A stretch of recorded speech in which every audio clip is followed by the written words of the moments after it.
জন্য বিশেষ ব্যবস্থা গ্রহণ করুন। ধর্ষণের যত দ্রুত সম্ভব আমরা বিচার চাই। ধর্ষিত হওয়ার পর একজন নারীকে যাতে তার পোশাক নিয়ে, যাতে তার চালচলন নিয়ে, তার জীবন আচরণ নিয়ে কোনো প্রশ্নের শিকার হতে না হয়। আমরা আমাদের কাজের জন্য, আমাদের ক্লাসের জন্য আমরা প্রত্যেকটা জায়গায় কোনো না কোনো ভাবে যৌন নিপীড়নের শিকার হচ্ছি। সরকার জানে এই 72 ঘন্টায় বাংলাদেশে কত পরিমাণ নারী এবং শিশু ধর্ষণের শিকার হয়েছে। তাদের কোনো আইডিয়া আছে? আমাদের চারপাশে এইরকম ধর্ষক ঘুরে বেড়াচ্ছে, অথচ সরকার তাদের জন্য কোনো ধরনের স্টেপ নিচ্ছে না। ইভেন আমরা এরকমও দেখেছি যে নেত্রকোনায় একজন গৃহবধূকে ধর্ষণের পর সেই ধর্ষক ঘুরে বেরিয়েছে। যখন তার স্বামী সেই ধর্ষককে হত্যা করেছে, তখন সেই স্বামীকে গ্রেফতার করা হয়েছে। কিন্তু তাহলে আপনারা কি প্রমাণ করতে চান? আমরা আবারও এই রাস্তায় থাকি, মেয়েরা আবারও রাজপথে নেমে আসুক। আপনাদের মতামত কি?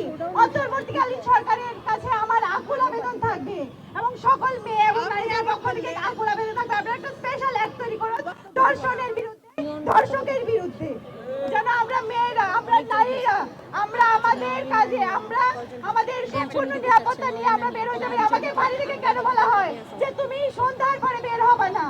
আমার কাজ আছে, আমার টিউশন আছে, আমার ক্লাস আছে, আমার যখন তখন বের হইতে পারে।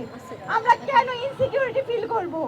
যেখানে ধর্ষণের শাস্তি হওয়ার আগে ধর্ষিতার পোশাক নিয়ে আলোচনা করা হয়,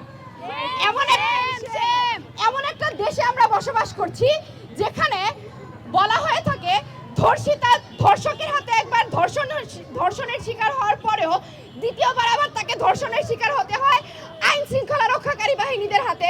যখন সে বিচারের জন্য যায়, বিচারকের কাছে যে তাকে আরেকবার ধর্ষণের শিকার হতে হয় তাদের প্রশ্নবানের দ্বারা, তাদের প্রশ্নবানের ধরনের দ্বারা।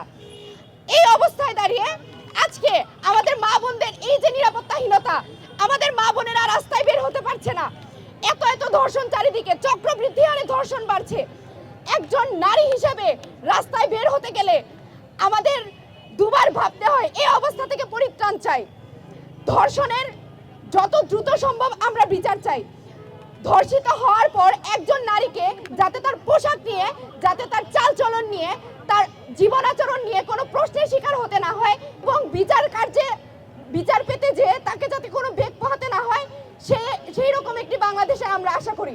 আমরা এমন একটি বাংলাদেশের আশা করি যেখানে ধর্ষিত হওয়ার পর একজন নারী তার বিচার পাওয়ার জন্য, তাকে বিচার পাওয়ানোর আশায় আমাদের মতো আর 10টা নারীর যাতে রাস্তায় দাঁড়ানোর আগেই সরকার তাদের বিচারের সম্মুখীন করে, তাদের প্রত্যেকের বিচারের আওতায় আনা হয় যেন, আমরা সেটা চাই।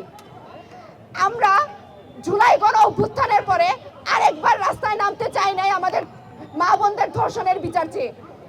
প্রশাসনকে বলবো যত দ্রুত সম্ভব ধর্ষকদের শাস্তির আওতায় আনুন, বিচার করুন, ধর্ষণ বিরোধী বিশেষ ট্রাইব্যুনাল গঠন করুন এবং বাসে, ঘাটে, মাঠে নারীদের নিরাপত্তার জন্য বিশেষ ব্যবস্থা গ্রহণ করুন। ধন্যবাদ।